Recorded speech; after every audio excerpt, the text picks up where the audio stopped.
பாஜக தரப்பிலிருந்து தேசிய செயலாளரான ஹெச் ராஜா அவர்கள் தொடர்பில் இணைந்திருக்கிறார்கள். வணக்கம் சார், நீங்கள் இந்த திட்டம் குறித்து என்ன சொல்கிறீர்கள்? இந்த திட்டம் நீங்க ராம்குமார் பேசினதை, அதாவது போராட்ட குழுவிலிருந்து வந்திருக்கிறார், அவர் பேசினதை கேட்டிருப்பீங்க. இது நாங்கள் மாநில அரசுக்கோ மத்திய அரசுக்கோ எதிரான போராட்டம் அல்ல, மத்திய அரசிற்கு விவசாய நிலங்களில் இந்த திட்டத்தை நீங்கள் செய்யாதீர்கள் என்ற தங்களுடைய எதிர்ப்பை பதிவு செய்யக்கூடிய போராட்டம் மட்டும்தான் என்பதை அவர்கள் தெளிவுபடுத்துகிறார்கள். உங்களுடைய கருத்து? அதாவது நான் அதை ரொம்ப வரவேற்கிறேன். நான் ஏற்கனவே பல முறை ஊடகங்கள் மூலமா பதிவு பண்ணியிருக்கேன். விவசாயிகள் இது வேண்டாம் என்று அவர்கள் கோருவார்களே, ஆனால் கைவிடுறதுல கூட பெரிய பிரச்சனை கிடையாதுன்னு. ஆனால் இதை எடுத்து நடத்துபவர்கள், எனக்கு போராட்டத்தின் நோக்கம் பற்றி எந்த விதமான ஆட்சேபனையும் இல்லை. ஆனால் அது போகின்ற பாதை ஏதோ 2007 நடந்து கொண்டிருக்கின்ற விஷயத்துக்கு மாநில அரசுக்கு தெரியும். இந்த டிசம்பர் 30 கலெக்டர் இந்த மெயின்டெனன்ஸ் எக்ஸ்பென்ஸுக்கு 11 லட்சம் ரூபாய்க்கு மேல ஓஎன்ஜிசிலேருந்து வாங்கியிருக்காங்களா இல்லையா? ஆகவே இது மோடி எதிர்ப்பு பிரச்சாரமா? அது கூட பரவாயில்ல, பண்ணட்டும். ஆனால் மத்திய அரசாங்கத்திடமிருந்து தமிழ் மக்களை பிரிக்கின்ற தீய நோக்கத்தோடு இது பிரிவினைவாதமாக பேசுவது. இப்ப வைகோ அவர் பேசுறாரு, இது என்ன தமிழன் என்ன இழுத்தவாயினா, தமிழ்நாடு சுடுகாடா, இது தமிழனுக்கு எதிரானதுன்னு. இல்ல, 31 இடங்கள்ல ஒண்ணுதான் தமிழ்நாட்டுல இருக்கு, 5 குஜராத்ல இருக்கு. அவங்க சொல்றாங்க குஜராத்ல போய் வச்சுக்கோ இருக்கு. இது அதாவது இப்ப பேசும்பொழுது நான் கேட்டவரை, ஹைட்ரோ கார்பன்ங்கிறது இயற்கை எரிவாயு, அதனால பாதிப்பு வராது. இன்னும் சொல்ல போனா நாம டெல்லியில இப்போ சிஎன்ஜி கேஸ் தான், compressed natural gas bus line இருக்கு. அது இயற்கைக்கு சுற்றுச்சூழலுக்கு இயைந்தது. அதனாலதான் இந்த கிரீன் லைன்னே போட்டு இருக்கோம். ஆகவே இதை எடுக்கும் பொழுது ஃப்ராக்கிங் மெத்தடை பத்தி மக்களுக்கு ஆட்சேபனை இருக்குமானால் அதுக்கு நான் தெளிவுபடுத்த விரும்புறேன். தமிழ்நாட்டில் 169 எண்ணெய் கிணறுகள் இருக்கு, எங்கேயுமே ஃப்ராக்கிங் மெத்தட் கிடையாது. ஆகவே விவசாயிகளுடைய கோரிக்கை, அவர்களுடைய அச்சங்கள் ஐயப்பாடுகளை தீர்க்கிறதுக்கு இல்ல, அவர்கள் கன்வின்ஸ் ஆலைன்னா கைவிடுறதுல ஆட்சேபனை இல்லை. ஆனால் இது தேசிய ஒருமைப்பாட்டுக்கு குந்தகம் விளைவிக்கின்ற விதத்தில் சீமான் போன்றவர்கள், வைகோ போன்றவர்கள், மே 17 போன்ற அமைப்புகள் இதை தவறான பாதையில கொண்டு போறதை மட்டுமே பாரதிய ஜனதா கட்சி ஆட்சேபிக்கிறது. அதனால போராட்டம் அங்க எந்த விவசாயம் முன்னாடி உட்கார்ந்து இல்ல, விவசாயிகளோட பேச தயாரா இருக்கும். ஆகவே அங்க உட்கார்ந்து இருக்கிற அத்தனையும் இதுல கண்டிப்பா சார், நீங்க விவசாயிகள் தான் இல்ல, இப்ப சக்திகள் தான். போராட்ட குழுவிலிருந்து அவர் உங்களிடம் பேசணும், ஒரு கருத்தை முன்வைக்கணும்னு நினைக்கிறாரு. இப்ப ராம்குமார் அவர்கள் பேசுறாரு, அதையும் கேட்டுட்டு உங்க கருத்தை பதிவு பண்ணுங்க சார். ஒரு முக்கியமான விஷயம், அங்கே இருக்கவங்கெல்லாம் 100% விவசாயிகள். நீங்கள் சொன்னவங்கெல்லாம் எங்களுக்கு ஆதரவு தெரிவித்து எங்கள் பகுதிக்கு வந்தது உண்மை. ஆனால் அவங்கெல்லாம் ஆதரவு தெரிவிச்சுட்டு போயிடுவாங்க. அங்கே அமர்ந்திருக்கவங்க, போராட்டத்தில் ஈடுபடுறவங்க 100% விவசாயிகள், விவசாயிகளின் பிள்ளைகள், எங்களுக்கு ஆதரவு தெரிவித்து வெளியூர்லேருந்து வர்ற இளைஞர்களும் மாணவர்களும் தான். ஸோ இதை கொச்சப்படுத்துறதை நாங்கள் மறுபடி அதை ரொம்ப நாங்கள் எங்களை அசிங்கப்படுத்துறதை சொல்கிறேன். இல்லை, நண்பர் ராம்குமார் அவர்களுக்கு நான் தெளிவுபடுத்துகிறேன். நான் ஒரு இயற்கை விவசாயி.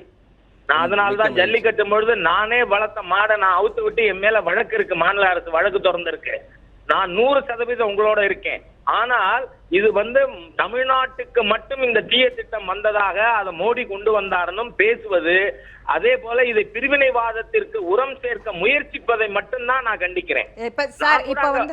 நாங்க வர தயார், உங்களோட பேச தயார். ஆனால் அங்க அபஸ்வரம் இருக்கக்கூடாது, தேச ஒருமைப்பாட்டுக்கு விரோதமான பேச்சு இருக்கக்கூடாது. சார், இப்ப அடுத்த கட்டமா மத்திய அரசு, இப்ப மாநில அரசு தன்னுடைய முடிவு என்னங்கிறத தெளிவா சொல்லிட்டாங்க. இப்ப மத்திய அரசு இந்த திட்டத்தை என்ன செய்ய போகிறது, அவர்களுடைய முடிவு என்ன அப்படிங்கிறது தான் போராட்ட குழுவா இருக்கட்டும், ஒட்டுமொத்த தமிழகத்துடைய எதிர்பார்ப்பா இருக்கு.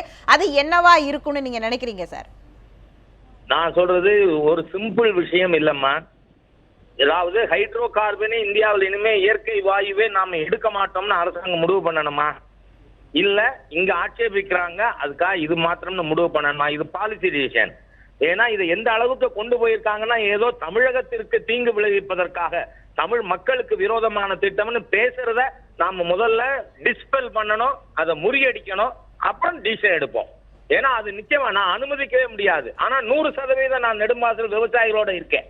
நான் அவங்களுக்கு ஆதரவா இருக்கிறவன். நான் முதல் நாள்ல இருந்து பேசி கொண்டு இருக்கேன். இது கைவிடுறதுல எந்த பிரச்சனையும் இல்லை. நாங்க துறை அமைச்சரோட கூட பேசி இருக்கோம். ஆனால் எதுக்கு தீய சக்திகள் அங்க பேசணும்? சார், இப்ப அடுத்த தமிழ் மக்களுக்கு விரோதமானதுன்னு சொல்லணும். இது திட்டமிட்ட ரீதியில பண்ணக்கூடிய தீய சக்திகள், நக்சலைட், தமிழ் தீவிரவாதிகள் இவங்களோட ஒரு செயல்பாடு. அதான் அந்த விவசாயிகள் நீ வெளியில போன்னு சொல்லட்டும், அவங்க ஆதரவை கேட்க கூடாதுங்கிறேன் நான். அதாவது இந்த போராட்டத்துடைய மையம் சாராம்சத்துக்கு நீங்களும் என்னத்துக்காக இந்த போராட்டம் கூடி இருக்கோ அதற்கு நீங்க ஆதரிக்கிறீங்கன்னு சொல்லிட்டீங்க. நான் அந்த பயணத்துல இருந்தே நான் அந்த கேள்வியை தொடர்ந்து நான் செலுத்தணும்னு நினைக்கிறேன். அவங்க அததான் சொல்றாங்க, நாங்க அரசியல் கட்சிகள் யாரையுமே உள்ள அனுமதிக்கல, மத்திய அரசு வந்தாரு, அங்க சீமான் வந்தாரு, சரத்குமார் வந்தாரு, ஆதரவு மட்டுமே. விவசாயிகளை சுரண்டதுக்கு துணை போன சரத்குமார் எப்படி அங்க வரலாம்? ஐயா ஒரு குறிக்கிறதுக்கு மன்னிக்கணும் விவசாயிகளை அன்னைக்கு அதை எழுத்தவன் நானு. ஐயா குறிக்கிறதுக்கு மன்னிக்கணும் சார். ஒரு நிமிஷம் இருங்க ராம்குமார் அவர்கள் உங்கள்கிட்ட பேசுறாங்க. குறிக்கிறதுக்கு மன்னிக்கணும். வருபவர்களை வரவேற்கிறது அது தமிழர்களோட பண்பாடு. நாங்கள் ஒரு சிறிய எளிய விவசாயிகளாக அந்த போராட்டத்தை முன்னெடுத்தோம்.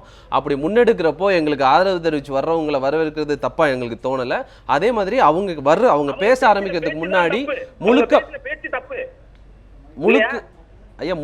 இது விவசாயிகளோட போராட்டம். இங்க அரசியல் காழ்ப்புணர்ச்சிகளோ அரசியல் சார்பான விவாதங்களோ வைக்கக்கூடாதுன்ற நிர்பந்தத்தோட அந்த விஷயத்தோட தான் அவங்க எல்லாரையும் பேச அனுமதிச்சு. அவர் என்ன சொல்றாருன்னா, நான் உங்க கூட பேச தயாரா இருக்கேன், நிச்சயமா வரவேற்கிறேன், நிச்சயமா வாங்க.